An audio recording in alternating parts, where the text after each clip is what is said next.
Live from SABC headquarters in Auckland Park, Johannesburg. Hello and welcome to this week's first episode of The Watchdog. My name is Vuyo Mvoko, and on the show tonight... Thank you, Dr. Solomon. Mission as well. So really, you can see we represented the whole country. So really, thank you. To recognize all people, to arrange people to come see it at the airport. It hasn't happened before. We're grateful for that, and we understand. Days after volunteers of humanitarian organization Gift of the Givers arrived back home from Turkey after a 10-day mission helping in search and rescue efforts in that country following a devastating earthquake that struck southern Turkey and northern Syria. We speak to the foundation's leader, Dr. Imtiaz Suleiman, about what it takes to build such a model organization, effective, efficient, agile, in a country beset by so many problems and desperately in need of such role models. And in a week, Finance Minister Enoch Godongwana will be delivering his budget speech. Political parties, civic organizations, trade unions talk about their hopes and aspirations. Our panel for this evening weighs in on some of the ideas and thoughts that are being floated around. The Watchdog starts now.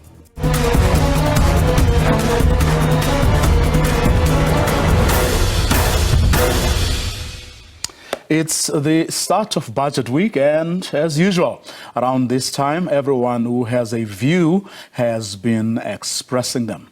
But before we look at what these interested parties are saying, let me introduce you to our panelists for this evening who will be helping us make sense of some of those views. Pelisa Ngomo is a development economist and chairperson of Oxfam. Professor Yanni Rousseau is a visiting professor at the Wits Business School. Welcome to both of you. Thank you. The official opposition, the Democratic Alliance, has what it calls the alternative budget, which it spoke about today. Our team of journalists attended that briefing, but also canvassed the views of other political parties. This year's budget speech will take place against the backdrop of rolling blackouts. The DA wants Godongwana to address the energy crisis and announce plans to privatize Eskom, while the IFP wants the post office to be disposed of. The continuous bailouts provided to state-owned enterprises have failed to stimulate the corporate revitalization and growth necessary across the underperformance and financial struggles of these entities. Instead, these fiscal interventions on the part of government have largely been used to finance debt servicing, excessive wage bills, and inflated spending on suppliers. The announcement by the President that the post office will be a state-owned bank flies in the face of all taxpayers in this country. We cannot throw money at our problems where the state of our economy is in disarray. The ANC says it expects Godongwana to table a pro-poor budget.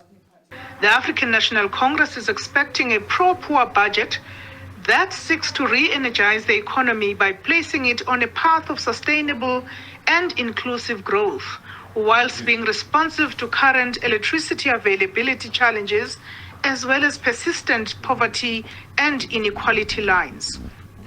The FF Plus wants, among others, the wage bill to be contained. Tax incentives, tax relief and subsidies that will be part of those measures and that will also facilitate the transition of businesses and households to renewable energy sources. We also want the minister to talk about how he intends to ensure that there's efficient utilization of state resources in government, and that in instances where people wasted resources, they're held to account for it. The public sector wage bill has ballooned to over 630 billion rand. Lula Mamatya, SABC News, Parliament. Our panelists for this evening is on standby, and that's economist Pelisa Ngomo and Professor Yanni Rousseau, who comes from the Wits Business School. Good evening to both of you. Thanks very much for your time. No surprises as everyone continued today to talk about the need for the Minister of Finance to have a big focus on the energy crisis and how the government, of course, intends financing the plan around this crisis. Prof? Vuyo, it's very nice to talk to you. It's very nice to see Pelisa, and good evening to the viewers. We must remember that South Africa is in the current mess because of mismanagement, corruption and state capture under the watch of the ANC. So it's the ANC government that brought South Africa into this crisis. There's no denying of it. Only the ANC is to be blamed. So the biggest crisis facing South Africa at the moment is the electricity crisis. We are at stage 6 load shedding at the moment. And with stage 6 load shedding in South Africa, there will be no new investment. And we desperately need new investment to create jobs and to get the economy growing. So whatever the government does in this budget will not get the economy growing, will not help to alleviate poverty, will not create jobs if we do not resolve our electricity crisis that is the making of the ANC government. And the only way out of this is to allow privatization of some of Eskom's power stations. Which is a call that the DA is, of course, which was among the things that the DA was calling for at that alternative budget briefing that its MPs held earlier. Let me come back to you, Prof. I mean, the DA is calling for the privatization of Eskom, but it's also calling for the privatization of the post office as well. Yeah, well, I remember I said about 6 years ago that the South African government should simply give SAA away, that SAA will not fly. Since then, SAA, the drain on the taxpayers amounted to about 30 billion rands over the last 6 years, and the government is now practically trying to give away half of SAA. So it is as if the government has these outdated ideas that the ANC government can really manage something to the benefit of South Africans. Now, with Eskom, again, we've seen that the ANC government does not have the ability to manage anything to the benefit of South Africans. Eskom was a functioning organization. The post office was a functioning organization. It's been broken by an ANC government. So hence the government is part of the problem. It's not part of the solution. Pelisa, I hope we have you. Okay, she's apparently not back yet, Prof. So you and I should continue. But this budget is taking place, of course, with not only the energy crisis being the biggest problem, as you were saying, but also with huge, record high levels of unemployment. Yeah, indeed, and the reason for the high unemployment in South Africa is because the economy is not growing. Our population growth rate is about 1.5% per annum. Our economy is in a low growth trap around 1% per annum. And as long as this continues, there will be growing unemployment. So the only way to get out of our unemployment problem is to get much more rapid economic growth. And one of the preconditions for economic growth, as I've said, is uninterrupted electricity supply. Well, it doesn't look like we are making a great deal of progress on that front either, because, you'll recall that in his 2022 State of the Nation address, the president promised that labor, civil society, business, and the government would come together at NEDLEC and discuss and conclude on a social compact. And he gave, he gave that process 100 days. A year later, that still hasn't happened.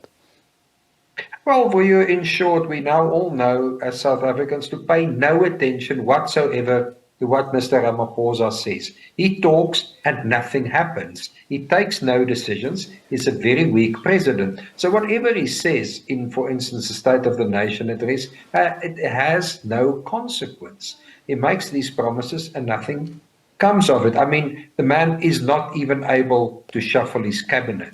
So why do we expect any decisions from him? Why do we expect leadership? So we should not pay attention to what he says in a State of the Nation address. And I remember having a conversation with the finance minister last year, and there was still a lot of tough talking around the question of bailing out SOEs. You were talking earlier about, I mean, you mentioned SAA earlier. We don't know whether the president is going to say anything. Remember, there's the whole Takatso consortium that's busy with this impending transaction on SAA, and from what I've gathered, they are waiting to hear whether the government will be, releasing some money, to pay, some of the debts that SAA has. But as you would have seen from that insert we had, the DA, on the other hand, is calling for, these many, in fact, not just, the post office, but of these SOEs to actually be released because they are a burden to the economy. Well, I fully agree with that assessment. In terms of SA, I simply want to say that it's necessary that the agreement with the Takata consortium be published for public scrutiny. It is our money as taxpayers after all. This government is hiding the facts from us, and we deserve full transparency. Why is the government reluctant to show us the contract with this consortium? After all, the government is dealing with our money. We deserve transparency. Prof, something that struck me today was how opposition parties, led by the official opposition, the Democratic Alliance, were elaborate about things that they hope and wish for. The ANC's statement was literally I think it was no more than 2 sentences, a rather terse, statement that said very little, if anything at all. And I was astounded by that. But of course, the ANC is the government. It would be difficult for the ANC to make statements now, 2 days before the budget, and say something that contradicts what the Minister of Finance says in the budget on Wednesday, because it would really put the ANC in a very difficult position if it contradicts its own Minister of Finance. And of course, the ANC has not seen the budget. So from that perspective, I have sympathy with the ANC not being forthcoming on views. Well, I have a problem with that because it contradicts what we were always told by the governing party about how things work or should work. Because when, it had its conference, elective conference in December, and then it had its January 8th statement. Now that January 8th statement speaks to the resolutions and decisions of the governing party. From there, you have the ANC's national leadership having its own lekhotla, and at that lekhotla, it then begins to craft the kinds of messages or in very clear terms, or supposedly, it then speaks to how things should go, over the next year. That then is the message that gets communicated to cabinet via that cabinet lekhotla by the ANC deployees who are there. So it cannot be then that even in the broadest sense or in broad terms, the ANC is unable to articulate what it thinks will be at least the core, or in the broadest sense, the message or the direction that the finance minister is going to take. And of course, the ANC can indicate a broad direction, but we have to remember that from the January 8 statement to now, about 6 weeks later, the Eskom crisis has really grown exponentially.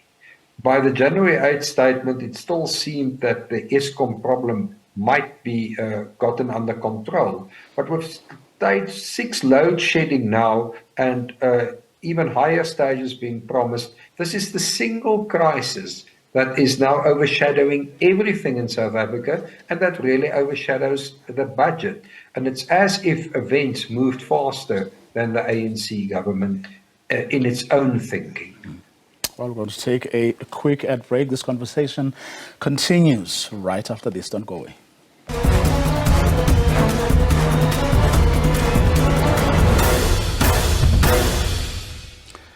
Welcome back, and if you've just joined us, our focus for this segment is Budget Week. Enoch Godongwana, the Finance Minister, will be delivering his budget speech on Wednesday, and today political parties, civic organizations, trade unions have been talking about their hopes and aspiration. Our panel for this evening is weighing in on some of the ideas and thoughts being floated around. Pelisa, I was talking to Prof and I were talking earlier before we went to break about the ANC, and I was saying one of the things I noted this afternoon was a rather terse statement coming out of the ANC, literally a couple of lines, really saying nothing, and I was wondering why. I mean, look, I haven't seen that statement, but I just want to say a few things from Prof's comment. Is that I agree with the sentiment that the electricity crisis is the biggest crisis that the ANC government has faced in a long time. Not that for any other reason. It's less than the issues around unemployment, for example, poverty, social inequality in this country. But I also don't agree at all with him that whenever there's a crisis of this nature, there's an assumption that private sector is actually going to do better. In fact, as South Africans, we do have an experience that private sector actually have not really shown a lot of interest in even contributing in areas around structural transformation in the economy. So the other issue I want to raise, for instance, in the World Economic Forum, highlights several risks and crises that South Africa is confronted with. And I think the Minister of Finance, amongst the key things, needs to clarify to South Africans is whether, firstly, going to be able to deal with the issue of a stable government and how we'll be able to do that. The second one is around, because stability in government indicates the ability of the state to deliver on its constitutional mandate. And how will it, and the constitutional mandate in this context, it links to resources that are associated with national treasure and how it allocates. The second issue is debt. The other one is really the issue around livelihoods for Africans. The fourth one is public infrastructure. So in essence, I think the minister is really confronted with a plethora of challenges as he presents the budget. The reason why I'm saying I think for us, even from a gender perspective, but also even from civil society perspective, we do not support privatization, is that there are three variables under which access to electricity has to be measured against. One is the issue around equitability. The other one is access. The other one is sustainability. I am not convinced that if you push privatization, private sector is going to be able to meet that. In fact, we've seen in other countries where everyone else has moved for privatization that we actually, in fact, the issue of access to electricity becomes even such a resort for ordinary citizens. But just a couple of quick ones from what you just said, Pelisa. I mean, if indeed we have no history of the private sector playing ball, so to speak, I mean, a way has to be found, of getting them to do so, or at the very least, exposing their hypocrisy. And I thought that when the president last year announced the social compact thing, you recall that he went further to say what a social compact would do is that it would get their respective partners, social partners, to agree on things that they would have to do, but also things that they would have to sacrifice or forgo in the interests of the country and the economy. Now, what was interesting for me last year, I remember in a couple of conversations I had with the CEO of Business Unity South Africa, as well as the president of that organization, they were lamenting the government's failure to lead. So there again, you know, the problem would seem, unless of course the government comes out and disputes this and tells us why these things are not, or these processes are not where they should be, I have no option, for example, but to believe what those people, you know, have been telling us until we are things are proven otherwise. You know, social compacts are such a useful tool, by the way, to really reach consensus. And you've said this repeatedly here on the program. And I'm asking you that with that understanding in mind, that you, believe in this process and and the benefits that can accrue from such a compact. Yes, I mean, the first issue, by the way, you must start evaluating on the social contracts that the government has entered into in the last 26 years and what it delivered with the private sector. I think that's the first issue. I think, of course, the second issue for me is that we must ask the question is whether what's different between the social contract and some of the, particularly the investment conference, right? Because the investment conference is that private sector actually, made several pledges. And part of those pledges is about a trade-off that this is what we will invest, and then in return, this is what we expect the state to support. How is that different? Of course, from the point of making that, it's a useful instrument. But the difference, though, now is that the issue of electricity prices gives actually the private sector even more leverage to demand a lot more from government than it would because of the electricity crisis. I think the second issue, though, as well, and it pushes government into the back foot because, private sector will then be saying, we're not able to commit to anything in terms of the social contract unless you fix the issue around the energy crisis. So it's really going to be a little bit of a careful, and I'm keen to hear what is it that government is presenting in that social contract. Because the draft that was actually done sometime 3 or 4 months ago is likely to have changed now, given the crisis of energy that we confronted.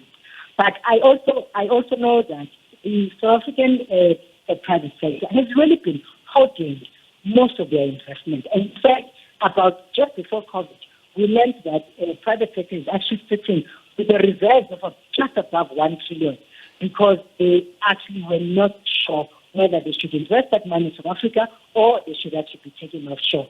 And this is happening on the back of where actually government has not really been able to hold them accountable around issues of social, economic transformation. Now, what government is even doing to appease private sector, by the way, is they started a program called Structural Reform, which is actually along the same sentiment of Professor Rousseau, where, for example, they're looking for private sector participation in the water sector. Now, from an equity perspective, we must also know that as soon as private sector starts participating in areas where it would be classified as human rights, like access to water, for instance, we must know that the cost of water is actually going to increase, and obviously the implication that it's going to actually impoverish the poor. And that's why a lot of us who are heterodox economists will be quite hesitant to actually support any privatization agenda without a thorough application and looking at its implications. Particularly, now obviously the benefit for South Africa is that because it's a last country in the continent that has its democratic dispensation, is that it has an opportunity to learn from so many countries, both in Africa and other developing countries, in terms of what have been the benefits of privatization and what has been the trade-off, and how actually government even become much more weaker because private sector interest is to actually make sure that it gets maximum benefit. Just the last point, by the way, interestingly, when the Minister of Finance was Travis Gordon, he made an interest in one of his budget speech. He said that one of the key things they've actually seen on the private partnership that observed is that more often when private sector participates in the PPPs is that they transfer most of the risk to government. They don't want to take any risk. All they want is to actually gain their own profits. For me, and even for all South Africans, that was actually a signal that while we don't have a patriotic private sector, and obviously it's worse now with energy crisis, they are actually going to be even very far in as far as coming to the party and thinking without thinking about their own interests.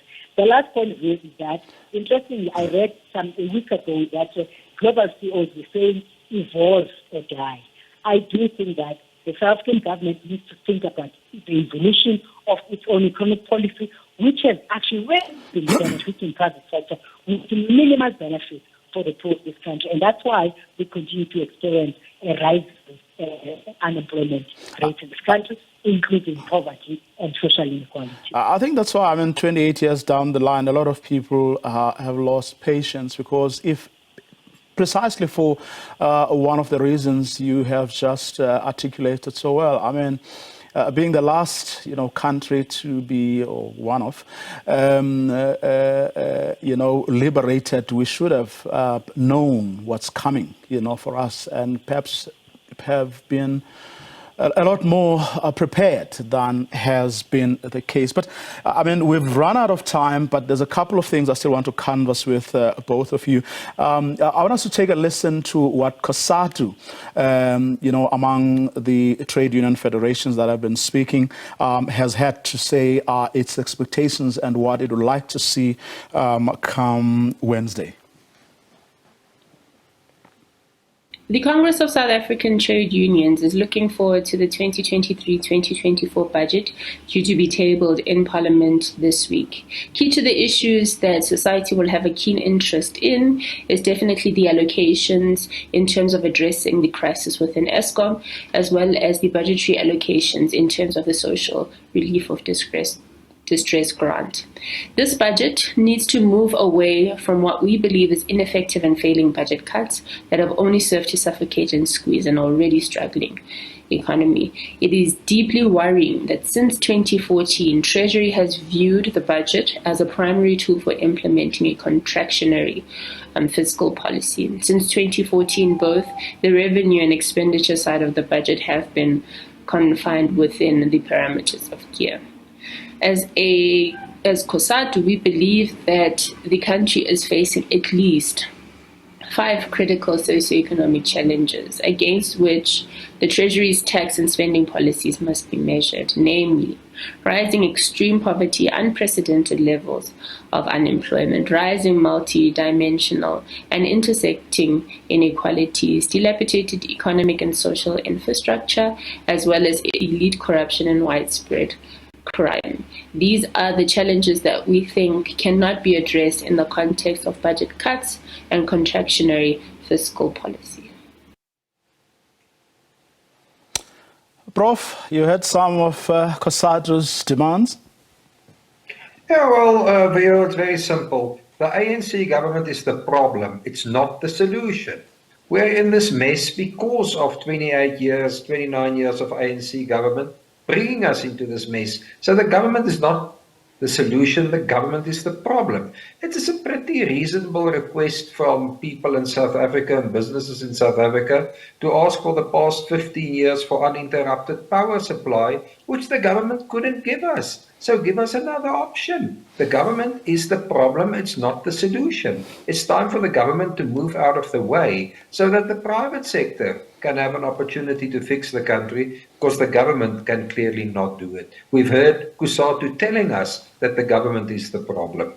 And please, I must add one thing. We cannot go for higher taxes in South Africa because taxpayers are not in captivity in South Africa. If we push taxes in South Africa any higher, we will see even more immigration from South Africa. The tax base will simply leave South Africa. So there's no room for further tax increases in South Africa. So we are really in this situation where we run huge budget deficits, which cannot be seen as an austerity budget.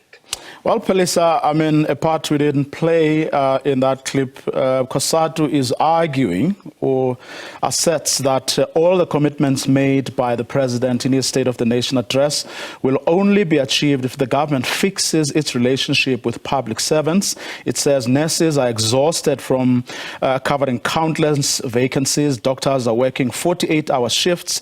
Teachers are overwhelmed by rising classroom numbers, and Home Affairs staff battle to cope with endless queues and offline systems.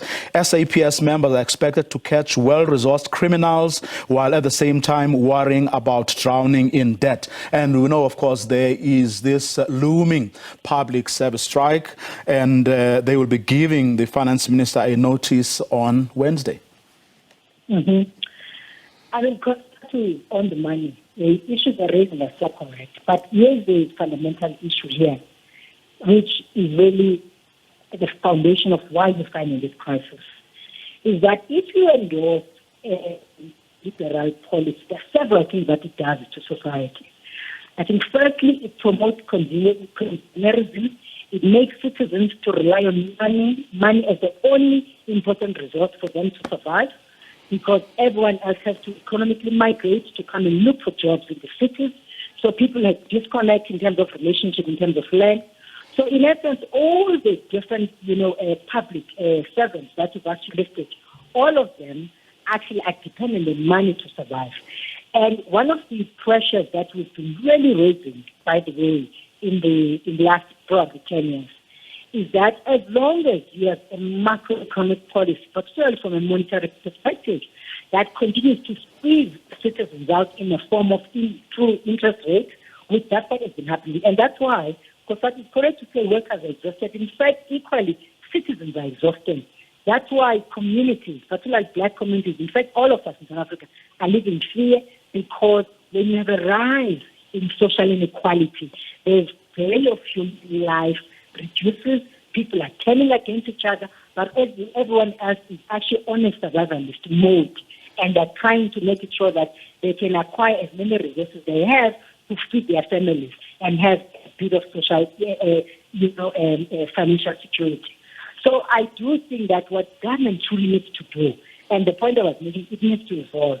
Firstly, it needs to shift this approach around public planning and how it allocates resources that is based on quantitative thinking, when in fact there are so many things that can do. You know what South Africans are doing? Recently I was driving around Tembisa. South Africans around Tembisa and Ivory Coast are using land to plant millet, and it's an open municipal land. If you go drive around here, in fact, even the land that they were using now, we've actually built, there's a new mall that has been built in there, a mall and land that could have been used for agricultural produce. If I tell you here today, in fact, the state has released the data, potatoes have gone up by 15%, right? Sweet potatoes gone up by 9.9%. So the basic food, actually, families are choking. So in essence, as long as there's a poor macroeconomic coordination between what is the crisis we're confronted with, what type of fiscal policy posture we need to be taking, as well as monetary posture we need to be taking, we're going to be confronted with the same issue. And that's why the revolt against, from the public sector is not yet a last straw, but the next revolt that's going to come is going to come into communities. In fact, it's already happening, because all of us are experiencing social instability. The fact that a lot of people now are living in gated communities, communities in Kailicha have to pay protection fee, members when they run micro businesses, is actually an indication of social instability and the revolt. And the third thing is that the working class are targeting each other, and it means that they're not living in peace, and they're living in fear. So I do really think that we need to make it sure that we with the macroeconomic issue and allocate the resources appropriately. And actually, if we can, we must abandon the neoliberal policies if we truly want to make a shift in this country. Quick one, Prof. I mean, the government is yet to take a decision on the basic income grant, although, I mean, from from recent statements, pronouncements, it did sound like, or the finance minister at least sounded like he has warmed up to the idea. The question, though, is whether he has the physical space within which to maneuver.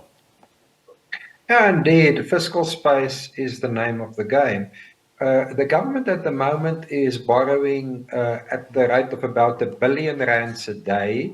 And if there are more grants or higher grants, the government will simply have to borrow the money because we already run a huge budget deficit. As I've explained, there's no room to increase taxes because people will simply immigrate.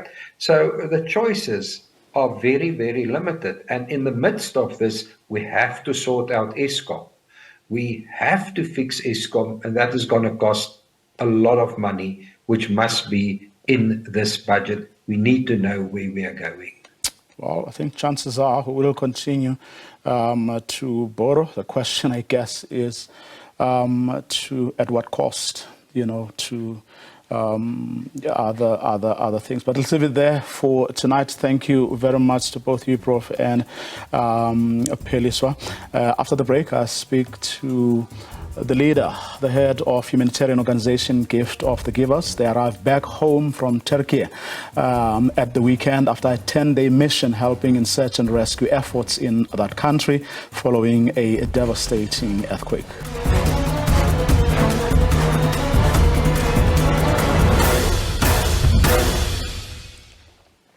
It's Africa's largest independent humanitarian organization.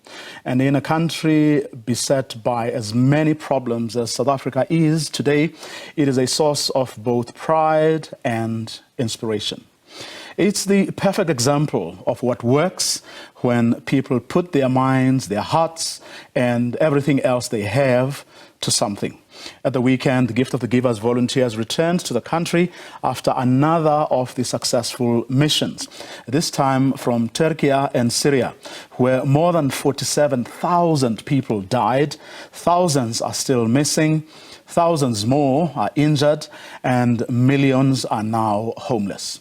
It was only one of many such tasks that the organization has undertaken here in the country and beyond our shores in the 30 years they have been around. How do they do it? What does it take? What can we all learn from this organization? Joining me on the line is the Gift of the Givers Foundation head, and that's Dr. Imtiaz Suleiman. Dr. Suleiman, good evening. Thanks very much for your time. Good evening, Vuyo. Thank you for the invite. And this made me wonder. I was at a seminar at the weekend, and there was a whole group of academics talking about leadership and what's going on in our country at the moment. And it was on the same day that we saw, the High Commissioner, I think it was, crying as they were, the Gift of the Givers volunteers were being welcomed in Cape Town. And one was grappling, or has been grappling with this question since, that how does an organization like yours, do what you've been able to do, being effective, being efficient, being as agile? I mean, within hours of the disaster, those men and women stood ready to, go to Turkey and do what they did. Vuyo, it just hasn't happened overnight. It's a build-up for over 30 years. We started off initially in 1992 as tents, blankets, medicines, bottled water kind of organization, responding to people. And the evolution took place over a period of time. The first time we had personnel involved in disaster, medical personnel, was in 2004, when we intervened in a place called Hafun in the northeast of Somalia that was also affected by the tsunami that affected 13 countries. We got involved in Sri Lanka also at that point, but again, there were no personnel. So up to that stage, from 92 to 2004, it was predominantly a supply of items of aid, not individual persons. In 2005, and again, we had a primary healthcare team that responded to the famine in Niger. We upgraded in October 2005 when we responded to our first earthquake in Pakistan, and that we needed to bring in trauma teams, post-op rehab specialists. And in 2009, when we responded to Gaza, we had a primary healthcare teams, trauma teams, and also trauma counselors. In 2010 was the first time, and in that period from 2005 onwards, we realized that the first line in any earthquake is search and rescue. So we started preparing for search and rescue from after the Pakistan earthquake. And what makes a difference is the quality of the people. Now, there's a lot of aspects to this. Every country we go to, and we've assisted 45 countries, they tell us you guys are different. There's something different about South Africans. Everywhere they go, and they told us this again in Turkey in all of the last 10 days, there's fine, there's compassion, there's care, there's gentleness, there's a spirit of Ubuntu and commitment to doing the job from 8 o'clock in the morning till midnight or even beyond that, if that's what it takes. So the key element is the internal training within the country. And with all our mess, we trained from the same schools, same universities, same lecturers, and we work in the same public service and private sector. It is those same people, the same institutions that have the commitment, the professional skill, and the heart. And just one more point on this. We were the only NGO working with 12 countries in the area we went to, Hatay. There were teams all over Turkey, 10 provinces were affected. But the province of Antakya, the city of Hatay, was the most destroyed, probably 100% gone. It just had another earthquake a short while ago, another two tremors, and more buildings came down a short while ago. So, it was in this area that we went. And the other teams were from other countries. They were all government teams, government planes, government money, government infrastructure, government equipment. We're the only ones that were NGO. And yet, the Chinese team, the Turkish team, the Oman team, Bosnia team, Croatia team, Serbia team, and other teams came and said they'd like to work with us.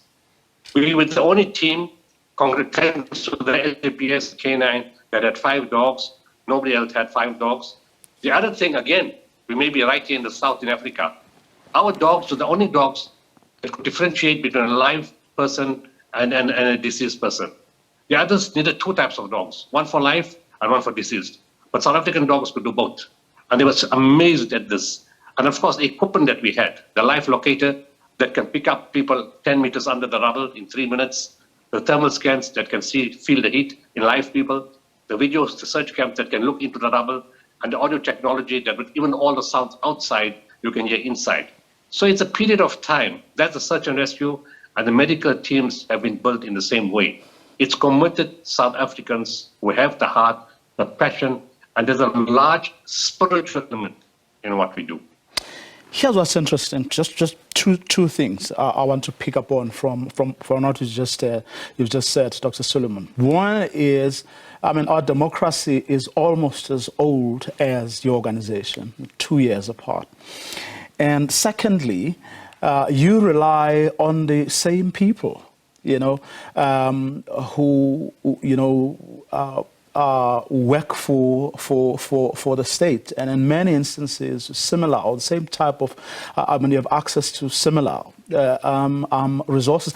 The question is, what do you do? What do you say to these people that makes them work differently from when they are working with, for example, for the state? They don't work any differently, Vuyo. They just get a better opportunity working with us. And unfortunately, in this business, what is that better opportunity? Business, that's what I'm trying to get at. What is that opportunity that you give them? That which probably the state isn't able to give them. Well, the first thing is about power struggle within their own entities. The boss wants to be the guy at the top wants to be the boss. You have to show who he is, and there's a lot of issues. They have a lot of issues with ego, and that's a big problem. Everybody wants to be the boss. Here in our situation, when you go, we all equal. Everybody works together. Everybody shares. Everybody is treated the same. It doesn't matter who you are. It just what's important is how disciplined and how trained and how skilled you are. Mm-hmm. And there's no 100 questions, no forms to fill in, no bureaucracy, no worry about what mistake you're going to make. You've been selected because you've proven yourself locally in the country. Mm-hmm. And on that basis, we take you. You don't have to worry about air ticket, accommodation. Of course, in a disaster zone, you live in the outside air. You live in tents. You live in a cold space, -5 degrees. You come knowing those things are going to happen. You're coming knowing that you can lose your life. If you're scared to lose your life, don't come. This is high-risk situation. You can die, a building can fall on you. And it's people like that who've got that kind of mentality, but they don't feel the pressure. They don't feel stress. In the work situation, everybody's scared. What if I make the wrong decision? What will the boss say? What will the director above the director say? And the hierarchy system is something that kills, even on the same basis. A lot of them are not released. They want to come, but the bosses don't sign them off and say you can't go. And a whole lot of excuses are made. The whole Western Cape team was stopped from coming, and that's a common problem in government. Always somebody being an obstacle. But at the same time, you take Limpopo. The MSC was brilliant. She greeted them off and she said, go and take 3 days off when you come back, serve the country, and serve on behalf of the country, get experience, train, learn, and come back. So you have different mindsets in government, and so there is good and there's bad, and there's a lot of good. Have there been instances, outside of situations like the floods in KwaZulu-Natal or water problems at Nelson Mandela Bay and Makana municipalities? Have there been situations that you've looked at and felt, that don't look like crises, certainly at face value, but which you've looked at and felt, we could actually go in and make a difference here or solve a problem, but you decide not to do that or make any approaches because you don't want to entangle yourself, so to speak, in politics? No, the issue is that we get called by the government. That's whenever we've been called by them. And the councillors. It's either a councillor or the mayor or the city manager or the committee itself. Or the public, or individuals from the public. Makanda, we were called by the municipality. Nelson Mandela Bay, we were called by the municipality. And, in all the other areas, we went with KZN, of course, we didn't be called by anybody. It was a major disaster, and we just stepped in within the first 12 hours. And, of course, the disaster management, the SAPS, the K9, the SNDF, all worked together with us, and we worked closely with everyone. And then we continued, we started renovating schools. We spent 40 million rand upgrading schools. Had we not done that, a lot of kids would still be in the street today, not having any school to go to. Because the school's already 40 kids in a class. Where are you going to put more kids? So, but on the positive side is nobody's ever interfered with us. We've had open book ticket to go anywhere, even during COVID itself. The health department is the most complicated one to work with. You can't go into hospital. And it's not always the fault of the officials at the top. Quite often it's the CEOs or the medical managers or sometimes some head from the provincial that causes a problem. You can't go in, you've got to sign an MOU, you've got to have this agreement, you have this paperwork, you've got to tell us this, that, and the other. We didn't wait. COVID hit and we assisted 210 hospitals nationwide and nobody stood in our way. But have there been situations where you are not called in, and no one sees a particular situation as a problem, right? But you look at it and say to yourself, down the line there's going to be a big problem here, but you decide not to get involved. Have there been situations, in other words, where you could easily nip the problem in the bud, so to speak, but decide to not go in or get involved for one reason or the other? We don't go where we're not called. Okay. We only go if we are called. We don't need to be in any other way. If nobody calls us, we just don't go. So if they call us, we decide where we're going to go and we're not going to go. But in most cases, we do go because it's not about the government. It's about the people. It's always about serving the people, because it could be your child and your family on the other side. And you can't say, okay, I'm waiting for the government to fix up the water management system, so I'm not going to help people get water. In the meantime, while you're doing that, it's 4 days, 7 days, 10 days, children without water. Adults can't take their medication. Hospitals can't wash the patients or can't do the operations. And you're going to wait for the system to kick in, which is never going to happen. And it eats at you when you know that you can solve the problem in 24, 48 hours. And why must other people suffer? because somebody got a management problem, or doesn't know how to do it, or they've got a red tape problem, or a bureaucracy problem, or they haven't made funds available, and we can't wait. When that happens, because we keep saying, and I tell my teams, if it's your child on the other side and your family on the other side, what will you do, and how fast will you do it? And that's the policy we follow. Very quick one, Dr. Suleiman. With your reputation, people don't even think that there are instances where you've perhaps not failed, but felt you didn't do as well as you could have done. Have there been situations like those? And I'm asking this at the back of my mind. There are comments ringing from this weekend gathering where people are talking about how we should, by now, 28 years into democracy, have learnt from the many failures that we've seen. But Vuyo, I think if there was anything, people haven't spoken about it openly. I think they've been too polite. We talk about it within ourselves, to say what should we have done better. The most important part of every mission is analysis of the mission, not the mission itself. And immediately, even yesterday we started already. Teams are talking and discussing what went wrong, what could we have done better, what could we have done faster. And we do that in every mission, that we do. And yet, everything that we do, something still go wrong. It's just some new obstacle or new challenge that comes in everything that you do. It's never the same. Even though 85% or 90% you can deal with it, there's always some new challenge. So let me give you a classical, practical example. Our rule is that we don't ever travel without tents, blankets, and sleeping bags, no matter what. And this time we were told everything will be taken care of. The teams will be taken care of. You don't have to worry. The other problem that we have with such a rescue, there's too much equipment.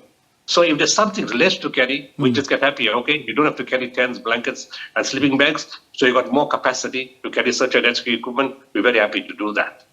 When we get there, there was no arrangements, and nobody's fault. When you see the level of destruction, you just feel sorry for the people and think, what kind of crisis this is? How can they themselves manage? And, you don't get angry at them. And then our teams had to sort of make plans, try to get the sleeping bags. But fortunately, again, because it's international camaraderie, the Oman team came and said, here's some tents. They're government sponsored. The Turkish team came and said, here's some tents. And the next day we sent the team back to Adana to buy all the stuff, and we were self-sufficient. And the first rule we made yesterday is we carry tents, blankets, and sleeping bags no matter what. So it's those kind of things that, we keep upgrading. The other big challenge this time, I think more than any other earthquake, is the secondary traumatization. I think my teams have been badly affected emotionally, in this one compared to the other ones. And we have to intervene in a big way in terms of trauma counseling, because you can see all of them were breaking down when they were speaking. So this has been a huge challenge. It's happened very slightly previously. We were ready to send trauma counselors with the team, but we already got them on standby to assist the team. This has been a huge challenge in this club more than any other one. Great work, Dr. Suleiman. May you continue doing the work that you're doing. Thank you so much. It's a pleasure. Thanks, Vuyo. And of course, Associated Press has just tweeted that another powerful earthquake has struck Turkey's Hatay province, which was devastated by a massive tremor 2 weeks ago. The magnitude 6.4 earthquake caused some damaged buildings to collapse, according to early reports. We will, of course, be following that story. That brings us to the end of our show for this evening. To join us again tomorrow night, same time. Have a good night.